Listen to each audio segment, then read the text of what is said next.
Before we begin, take a moment to like this video and subscribe to the channel, because stories like this deserve to be told with care, patience, and respect.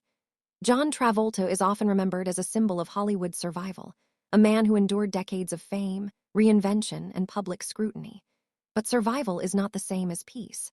Behind the confident smile, the disciplined professionalism, and the carefully controlled public image exists a life shaped far more by loss than by success. Travolta has buried more people he loved than most of us will in an entire lifetime, and he did so while the world watched, commented, speculated, and judged. Fame did not protect him from grief. In many ways, it magnified it.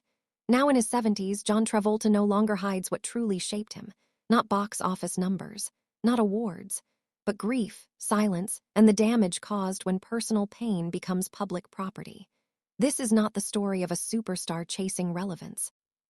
This is the story of a boy who never fully learned how to belong, a man who kept losing the people who anchored him, and a human being who survived while quietly carrying the weight of unimaginable loss.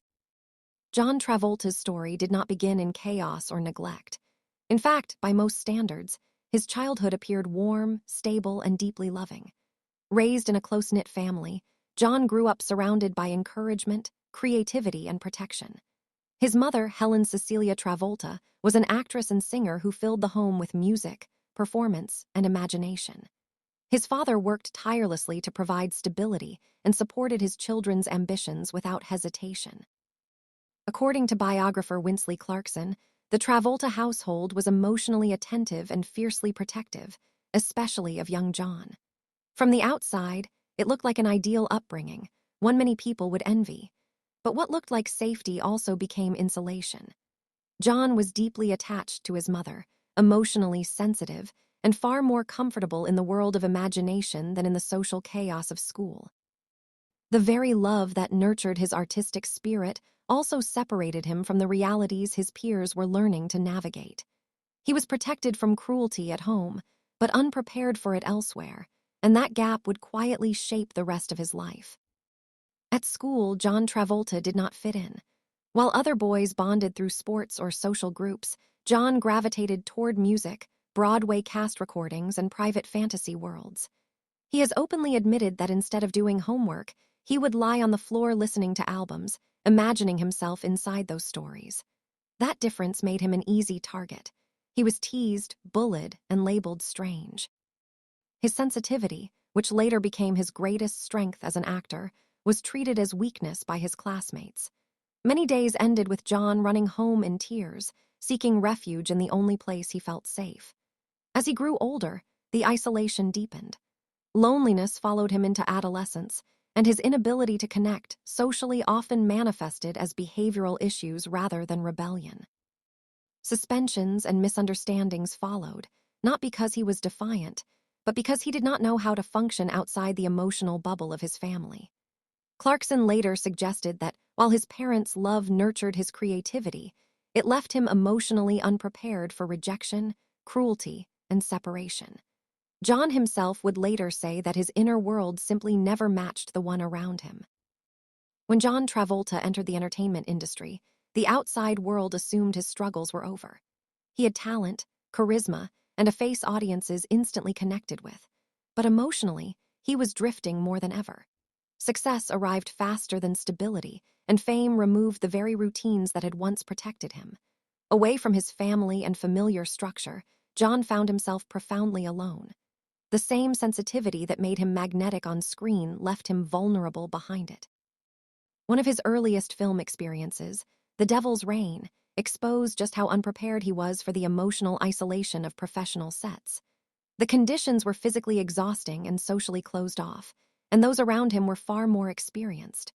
According to people present, John struggled deeply. Actress Joan Prather later recalled that he was depressed, lonely, and desperate for genuine connection. People were drawn to him because of what he was becoming, not who he was. For someone already afraid of abandonment, that realization was devastating. It confirmed his worst fear that relationships outside his family came with conditions, expectations, and eventual withdrawal. It was during this fragile period that Scientology entered John Travolta's life, not through power or control, but through desperation.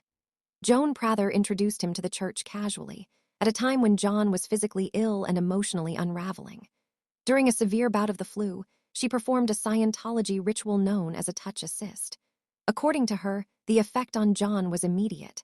Whether belief, timing, or emotional release, he felt relief for the first time in a long while. More importantly, he felt grounded. That moment opened a door. John immersed himself in Scientology texts, searching for explanations that traditional structures had never given him. He later described the experience as life-saving, saying it offered tools to understand fear, pain, and loss. For a young man who had never learned how to exist without emotional protection, Scientology offered structure, certainty, and belonging. It gave him rules where life had only given confusion. That distinction matters. John Travolta did not join Scientology as a powerful star asserting control. He joined it as a lonely young man trying to survive emotional collapse. When John Travolta met Diana Hyland, he was still emotionally fragile and inexperienced in adult relationships. Diana was older, grounded, and emotionally secure in a way that made John feel safe rather than exposed. They met while working on The Boy in the Plastic Bubble, where she played his mother on screen. Off-screen, she became the first woman who truly understood him. The age gap was significant, and John was aware of the risk. According to Winsley Clarkson, before committing fully, John confided in his sister Ellen that he was afraid. He said that if he entered this relationship, he would go all in because he could not survive another heartbreak. That admission alone revealed how vulnerable he still was beneath the rising fame. At first, the relationship felt like salvation. They talked constantly, imagined marriage, and planned a future together. At the same time, John's career was exploding. While the world watched him rise, his private life was quietly approaching tragedy. Diana Hyland had been diagnosed with breast cancer before their relationship began and had already undergone surgery. Both believed the worst was behind her, but during the height of John's filming schedule, her health deteriorated rapidly. The cancer returned aggressively. When John realized how serious it was, he left everything and flew back to Los Angeles. Nothing mattered more. In the days before her death, they walked together in a garden, unaware of how close the end truly was. Diana herself only realized she was dying roughly 2 weeks before she passed. On the day she died, John was holding her. He later described feeling her final breath leave her body. He was just 23 years old. Diana Hyland died in his arms, and with her, John Travolta's emotional innocence died as well. This was not distant grief. It was physical, intimate, and final. He did not just lose someone he loved. He witnessed death for the first time at close range, and it permanently altered how he experienced the world. Only months after Diana's death, John noticed his mother growing weaker. She tired easily. Her energy faded. What he did not know was that Helen Travolta had already been diagnosed with cancer. The family chose to hide the truth from him, believing he had already endured too much.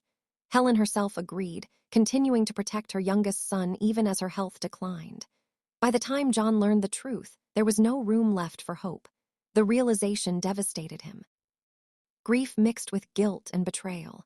The woman who had shielded him his entire life had done so one final time, and he would never forgive himself for not seeing it sooner. Helen Travolta died less than 2 years after Diana. She was 66. Losing her meant losing his emotional anchor, the place where he felt unconditionally safe. The timing made the pain unbearable, arriving just as his career reached unimaginable heights. At the peak of his success, John Travolta's personal life collapsed. Interviews from that period show a man struggling to hold himself together. His voice trembled. His energy faded. He withdrew from projects, unable to reconcile public expectations with private devastation. What made it worse was public reaction. Some accused him of exploiting tragedy. Others resented the attention his grief received. John later addressed this contradiction, explaining that extraordinary success can exist alongside unbearable sorrow. He never chose for his pain to be public, but fame made privacy impossible. When his father remarried shortly after Helen's death, the timing unsettled him deeply. The woman had been Helen's nurse. John responded with silence, refusing public anger. But those close to him understood that the loss of his mother left wounds that never fully healed. Fatherhood gave John Travolta a renewed sense of meaning. His son Jet became the center of his world. Born with medical challenges, including seizure disorders, Jet required constant care. John and Kelly Preston structured their lives around protecting him. Jet was never seen as a burden. He was deeply loved. Every decision they made revolved around his safety. For John, being a father allowed him to give the protection he once needed himself. It felt like redemption. But tragedy had not finished with him yet.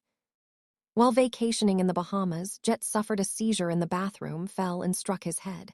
By the time help arrived, it was too late. John attempted CPR himself. Later, he admitted that life stopped being interesting after that moment. He existed, but he was not living. Losing a child shattered him in a way nothing else ever had. He believed he understood grief. He was wrong. This loss stripped life of meaning. Instead of space to mourn, the family faced speculation and accusation. Headlines questioned parenting, medical care, and religion. Rumors tied Jet's death to Scientology without evidence. Then came extortion attempts. John was forced to testify, reliving the worst day of his life. When the trial collapsed, he asked for dismissal. He could not endure it again. Grief was no longer private. It was weaponized. After losing Jet, John retreated from public life. He focused on his daughter Ella and later his son Benjamin. There was no loud comeback, no reinvention, just survival. He built a small, controlled world where grief could exist without interruption. It was the only way forward. Kelly Preston's illness was handled in silence. Diagnosed with breast cancer, she chose privacy. John already knew how this story could end. He protected their children just as his mother once protected him. When Kelly died, cancer had now taken 3 women from his life. The pattern was undeniable. The exhaustion was permanent. In recent years, John Travolta has spoken more honestly than ever. He explained that grief is not communal by default. When everyone brings their sadness to you, there is no space left for your own. He was not hardened by tragedy. He was wounded by exposure. The losses were devastating, but the scrutiny made healing nearly impossible. So here's the question: should grief be shared or protected? When loss becomes public, does it heal or harm? If this story resonated with you, share your thoughts in the comments. And if you believe some stories deserve space, not speculation, like the video and subscribe.